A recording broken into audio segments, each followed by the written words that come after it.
जय हिंद दोस्तों। स्वागत है एक बार फिर से आप सभी का आपके परिवार वाणी फॉर एग्ज़ाम में। तो दोस्तों हम लोग बात करने वाले हैं जैसा कि जीएस प्रैक्टिस सेट कह लीजिए या आप इसको टेस्ट सीरीज मान सकते हैं, है ना। आप अपना आंसर अगर लिखते चलते हैं साथ साथ में, तो इसका सेट नंबर 13 है। और रेलवे का जैसा कि आपको पता है 15 दिसंबर से मामला शुरू हो रहा है।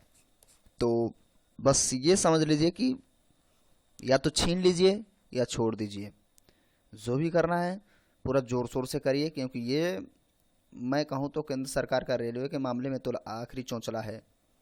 ठीक है, पता नहीं क्या होगा आगे, तो आखिरी है समझिए इसको। आप अगर आपका फर्स्ट अटेम्प्ट है तो ये मत समझिए कि आपका फर्स्ट अटेम्प्ट है या आपका आखिरी अटेम्प्ट है। ठीक है, हर साल तो निकलेगी नहीं भर्ती, क्योंकि एक साल निकलने में तो कई साल लग जा रहे हैं, तो आप समझ लीजिए। ठीक है, और बाकी सभी एग्ज़ाम के लिए महत्वपूर्ण रहेंगे, क्योंकि सारे प्रश्न जीएस है तो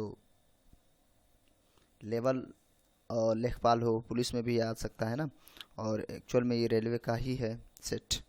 बाकी सभी छोटे बड़े एग्ज़ाम सबके लिए महत्वपूर्ण रहेंगे, क्योंकि प्रश्न ऐसे बनते हैं। तो चलिए अब ज़्यादा समय न गंवाते हुए सेट की ओर आगे बढ़ते हैं। उससे पहले यदि आप चैनल पर नए हैं तो आपसे रिक्वेस्ट है छोटी सी कि आप चैनल को सब्सक्राइब कर लीजिए और साथ ही साथ नोटिफिकेशन बेल को ऑन कर लेंगे, जिससे मिल सकेगा नोटिफिकेशन सबसे पहले। दोस्तों के साथ शेयर करना बिल्कुल ना भूलें। चलिए शुरू करते हैं, लाइक करिए वीडियो को। चलिए शुरू करते हैं। ये प्रश्न जो था आपका पिछले सेशन का यानी सेट नंबर 12 पे था, तो इसका जो है इसका आपको कमेंट बॉक्स में जवाब लिखना था। तो क्या है, ब्रह्मांड में के अध्ययन को किस नाम से जाना जाता है? सभी लोग जानते हैं, बच्चों वाला है ना, कॉस्मोलॉजी। करेक्ट आंसर क्या हो जाएगा? कॉस्मोलॉजी। ब्रह्मांड के समस्त अध्ययन को हम कहें तो कॉस्मोलॉजी के अंतर्गत हम कहेंगे, है ना। और नासा ने कहा है कि जो कॉस्मोलॉजी वो समूचे रूप में ब्रह्मांड की व्यापक, है ना, समूचे रूप में ब्रह्मांड की, एक मिनट, हाँ जरा वो फोन आने लग गया था।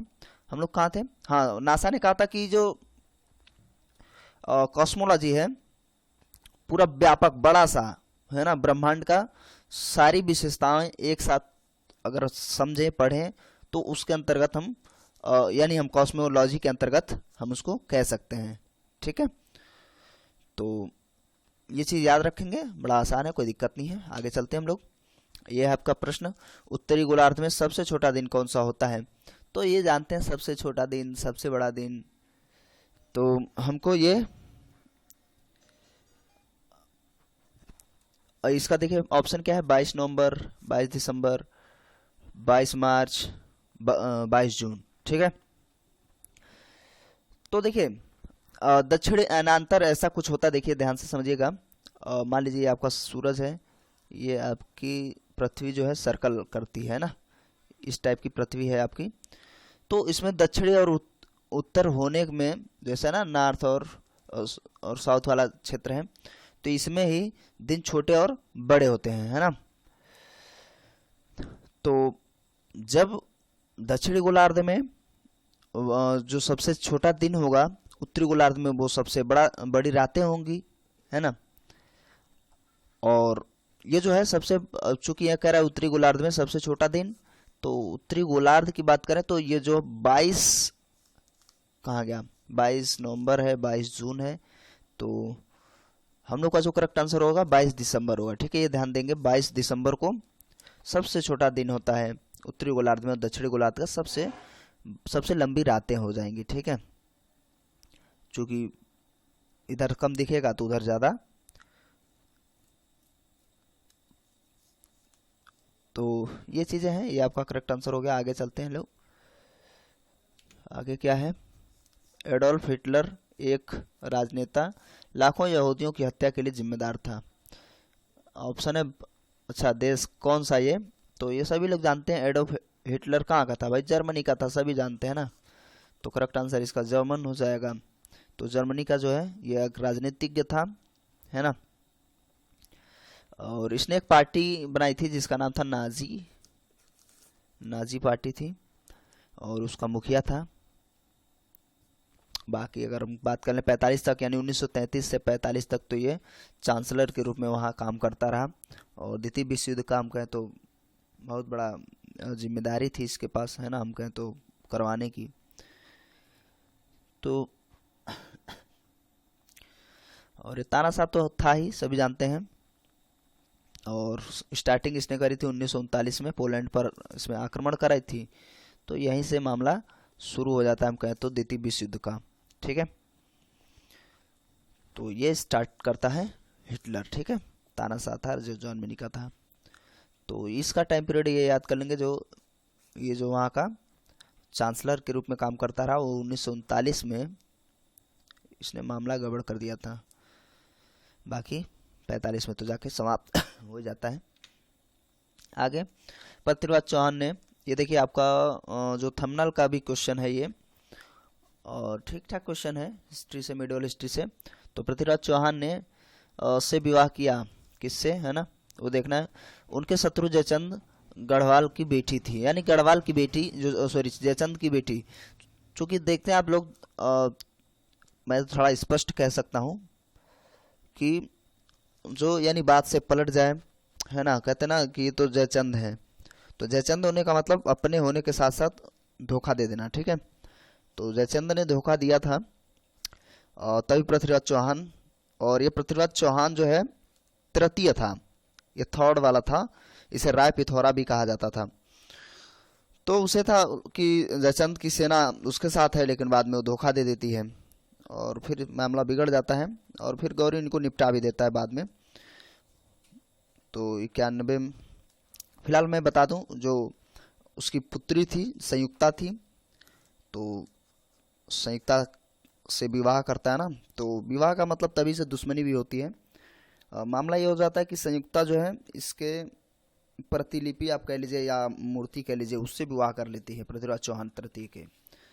और इसकी टोटल 3 पत्नियां थीं, तो 3 में से एक संयुक्ता भी होती है ना।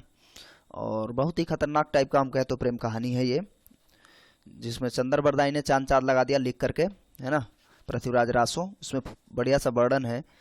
तो उसके तहत जो है,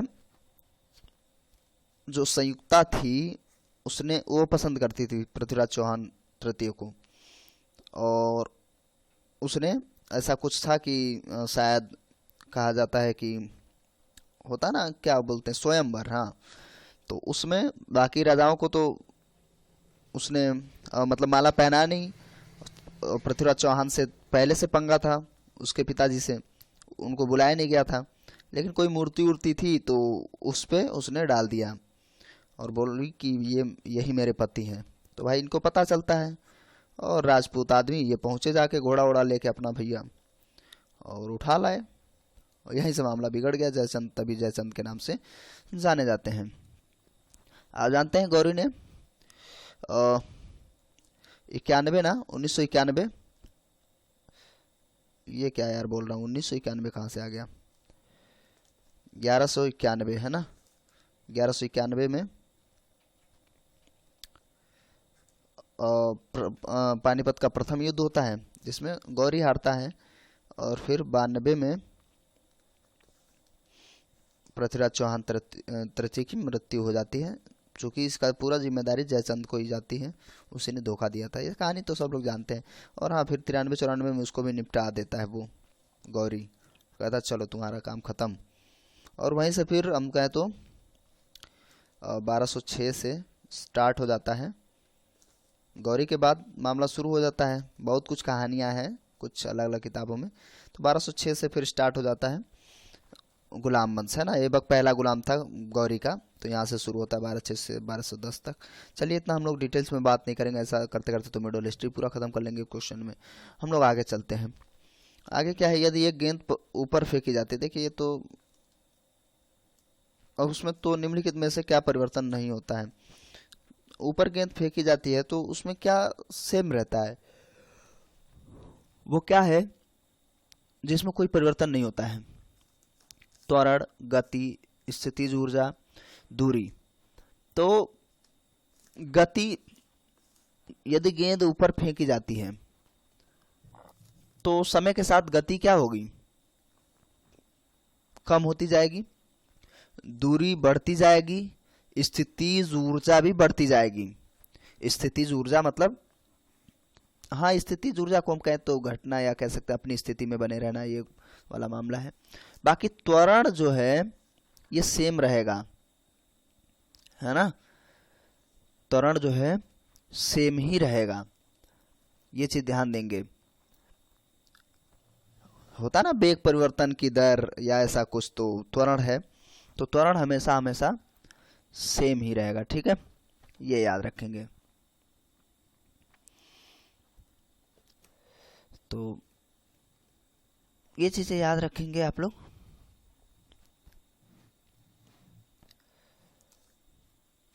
आगे चलते हैं भाई, क्या है, राज्यसभा में अधिकतम सदस्यों की संख्या कितनी है। देखिए ऐसे ऐसे भी क्वेश्चन पूछे जाते हैं ना, आप लोग क्या ऐसे ऐसे क्वेश्चन पूछ रहे हो, लेकिन हाँ पूछे जाते हैं, तो ये याद रखेंगे। अच्छा, ये आर्टिकल 80 में राज्यसभा के बारे में बताया जाता है और 81 में लोकसभा, ये याद रखेंगे। और एक तरीका ये भी आपको याद करने का कि भाई राज्यसभा पहले, चूंकि उच्च सदन है तो 80 नंबर पे आएगा पहले नंबर पे, उसका दूसरे नंबर पे लोकसभा आ जाएगा, निम्न सदन है। हाँ पहले हम लोग सदस्यों की बात करते हैं, तो टोटल इसमें सदस्य सभी लोग जानते हैं 250 होते हैं, है ना। टोटल कुल सदस्यों की संख्या पूछ रहा है तो 250 होते हैं, ठीक है, जिसमें से आप जानते हैं 12 लोगों का मनोनयन होता है। इस तरीके से चीज़ें हैं, तो इसके बारे में ज़्यादा बात नहीं करेंगे, और लेकिन हाँ ये याद रखेंगे आप, कहाँ चला गया, हाँ 80, ठीक है। और अब थोड़ा सा अगर बात करेंगे तो आप जानते हैं 238 जो इसमें से सदस्य होते हैं वो राज्य से होते हैं, 238 राज्य से हो जाएंगे। और उसके बाद जो है राज्य या और हम यूटी की यूनाइटेड टेरिटरी, इन सब से हो जाएंगे 238, और बचते 12 हैं जो राष्ट्रपति जो है अपने हिसाब से मनोनीत करता है, ठीक है। और अगर अब वर्तमान में पूछ ले तो ये ध्यान रखेंगे 245 कहेंगे, वर्तमान में कुल राज्यसभा के सदस्यों की संख्या का प्रावधान जो है 245, आगे 26-29 के बाद ये चीज़ें बढ़ जाएंगी, लेकिन टोटल 250 ही है। और मैं यहाँ से एक क्वेश्चन पूछना चाहूँगा, उम्मीद करता हूँ आप लोग आंसर देंगे। लोकसभा में अधिकतम सीटों की संख्या कितनी है, और मुझे पता है आप लोगों को क्लियर है, तो ऐसे क्वेश्चन भी पूछे जाते हैं, ठीक है, ऐसा नहीं है कि बहुत ज़्यादा रॉकेट साइंस वाले ही क्वेश्चन पूछे जाएं, तब तो हो चुका ना काम। कुछ क्वेश्चन तो नॉर्मल रहेंगे, कुछ अलग रहेंगे ही रहेंगे, तो सेट सही है, कोई इजी और कोई ज़्यादा टफ नहीं, सब ठीक है ना। आप लोग अपना गिनते रहिए कितने आपके सही होने वाले हैं, आराम से बात कर रहे हैं हम लोग। हमारे राष्ट्रीय ध्वज में स्थित चक्र किस बात का प्रतिनिधित्व करता है। अब कहेंगे ये भी थोड़ा आसान है यार, ठीक है, अच्छी बात है ना। तो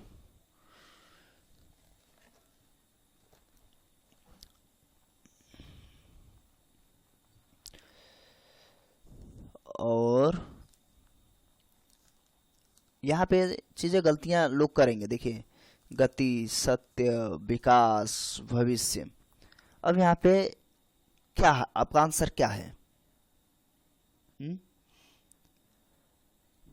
अब कुछ लोग कह रहे होंगे भाई गति है, कुछ कह रहे होंगे विकास है, यही तो, भविष्य पे तो कोई नहीं जा रहा होगा, सत्य पर भी कोई नहीं जा रहा होगा, लेकिन यहाँ यही मामला गड़बड़ हो जाएगा। यहाँ पे देखिए ये गति यहाँ पे बिल्कुल नहीं है, आपका यहीं से क्वेश्चन गलत हो गया, यहाँ पे आंसर होगा सत्य।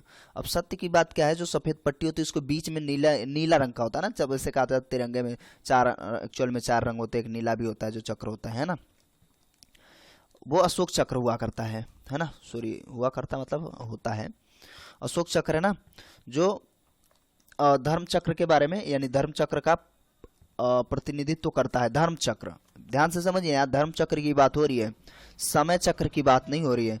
और धर्म चक्र क्या था, एक तो देखिए सच्चाई थी, और जानते हैं बौद्ध धर्म से मामला इसमें जुड़ जाता है, सच्चाई थी यानी कि हम कहें सत्य, और दूसरा जो धर्म है सद्गुण, ठीक है। तो ये चीजें हैं, धर्म चक्र, सद्गुण या सद्गुण कह लीजिए या धर्म कह लीजिए, ठीक है। तो ये जो है चक्र इससे जुड़ा हुआ है ना। तो सत्य और धर्म के बारे में चर्चा करता है या विश्लेषण करता है, तो इसमें सद्गुण है नहीं, सत्य है।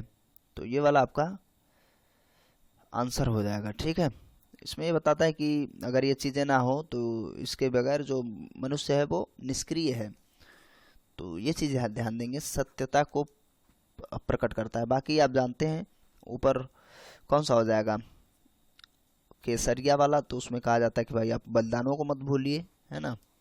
उसके बाद वाइट, आप अपनी सादगी को मत भूलिए। चक्र के बारे में बात हम लोगों ने कर लिया, 24 तीलियां होती, 24 घंटे आप इस चीज़ पे रहें। और बाकी कुछ और भी चीज़ें आप सुने होंगे। और नेक्स्ट नीचे क्या बना रहा हूँ यार, नेक्स्ट नीचे हरा, तो हरियाली यानी हम कहें तो अ, आगे बढ़ने की ओर प्रेरित करता है। ठीक है, तो ये सब चीज़ें हैं। फिलहाल यहाँ पे सत्य और सद्गुण या धर्म कहेंगे। सत्य या धर्म आप कह सकते हैं। सत्य और धर्म को दर्शाता है कौन, जो चक्र होता है। तो इस पे थोड़ा सा आप ध्यान देंगे, है ना, क्योंकि यहाँ जो जो उसमें गलतियाँ हो जाती है और कहते हैं यार हम तो सही करके आते हैं। आगे ऐसे क्वेश्चन जरूर आएंगे। A life less ordinary, a memoir, पुस्तक के लेखक कौन है। तो लेखकों से संबंधित क्वेश्चन पूछे जाते हैं। देखिए सलमान रश्दी, अरुंधति राय, बेबी हॉलदार और रंगटन। तो इसमें कौन सा फिलहाल करेक्ट आंसर हो जाएगा, बेबी हालदार। ठीक है, बेबी हालदार जो है इनकी एक हम कहें तो ऑटोबायोग्राफी है ना। ये आमतौर पे भारतीय जो परिवार हैं उनकी उन सब की सहायता करते हैं ये, है ना। और ये 2006 में इनकी पुस्तक प्रकाश में आई थी, प्रकाशित हुई थी, ये याद रखेंगे। बेबी हल्दर होता है आमतौर पे। ठीक है, इनकी ऑटोबायोग्राफी है, जीवनी है, ठीक, सॉरी आत्मकथा है ना। और बड़ी बात ये बात कर रहे हैं, a life less ordinary, a memoir, ये जो है टोटल 21 भाषाओं में अनुवाद किया गया है इसका, है ना, जिसमें से 13 तो विदेशी हैं, फॉरेनर हैं। तो ये याद रखेंगे। ऐसे इसका एक बहुत बढ़िया सा 2-3 पार्ट में आम का है, तो एक खूब बड़ा सा वीडियो मिल जाएगा, सारे के सारे जो करंट से संबंधित लेखक हैं उनकी। ठीक है, आगे आ गया एक और, दास कैपिटल पुस्तक के लेखक कौन हो जाएंगे। तो ये देखिए हिस्ट्री से संबंधित है ना। एक करंट अफेयर से था, एक हिस्ट्री से। दास कैपिटल 2000 सॉरी पुस्तक के लेखक कौन है, Rousseau, Karl Marx, Gutenberg, Tolstoy. तो देखिए जो दास कैपिटल है वो तो देखिए कार्ल मार्क्स की पुस्तक है, ये याद रख लीजिएगा। कार्ल मार्क्स ने काफ़ी कुछ बताया था गरीबी और अमीरी के बारे में। तो इसमें सर्वहारा ये चीज़ें उन्होंने बताई थी। तो ये इनका जो है जो पुस्तक हो जाएगी कार्ल मार्क्स की हो जाएगी, जो 3 भागों में प्रकाशित करी गई थी, है ना।